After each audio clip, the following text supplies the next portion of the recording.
ಎಲ್ಲರಿಗೂ ನಮಸ್ಕಾರ. ನಿಮಗೆ ಒಂದು ಸಣ್ಣ ಕಥೆಯನ್ನು ತೋರಿಸ್ತೇವೆ. ಮಕ್ಕಳು ಚೆನ್ನಾಗಿ ಓದಲಿ ಅಂತ ಎಲ್ಲರಿಗೂ ಆಸೆ ಇದ್ದೇ ಇರುತ್ತೆ.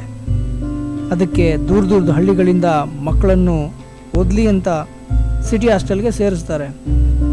ಆದರೆ ಕೆಲವು ಮಕ್ಕಳು ಅವರಿಗೆ ಓದೋಕ್ಕೂ ಆಗದೆ, ಹಾಸ್ಟೆಲ್ಲಿ ಇರೋಕ್ಕೂ ಆಗದೆ, ಮನೆಗೆ ಹೋಗೋಕ್ಕೂ ಆಗದೆ, ತಮ್ಮ ಭವಿಷ್ಯದ ಯೋಚನೆಯೇ ಇಲ್ಲದೆ ಆ ಹೊತ್ತಿನ ಒಂದು ಸಣ್ಣ ಆಸೆಗೋಸ್ಕರ ದಾರಿ ತಪ್ಪಿ ಎಲ್ಲೋ ಹೋಗ್ತಾರೆ. ಆದರೆ ಅವರ ಮುಂದಿನ ಜೀವನದ ಅರಿವು ಸ್ವಲ್ಪ ಕೂಡ ಇರೋದಿಲ್ಲ.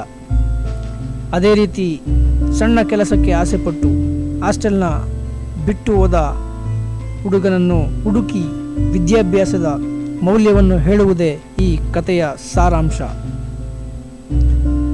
ನೋಡಿ ನಾಗರಿಕರೇ, ತಮ್ಮ ಸುತ್ತಮುತ್ತ ನಡೆಯುವ ಬಾಲಕಾರ್ಮಿಕರಿಗೆ ವಿದ್ಯಾವಂತರಾಗಲು ಸಹಕರಿಸಿ ಮಕ್ಕಳು ಹಾಗೂ ದೇಶದ ಅಭಿವೃದ್ಧಿಗೆ ಸಹಕರಿಸಬೇಕಾಗಿ ತಮ್ಮಲ್ಲಿ ವಿನಂತಿಸಿಕೊಳ್ಳುತ್ತೇವೆ.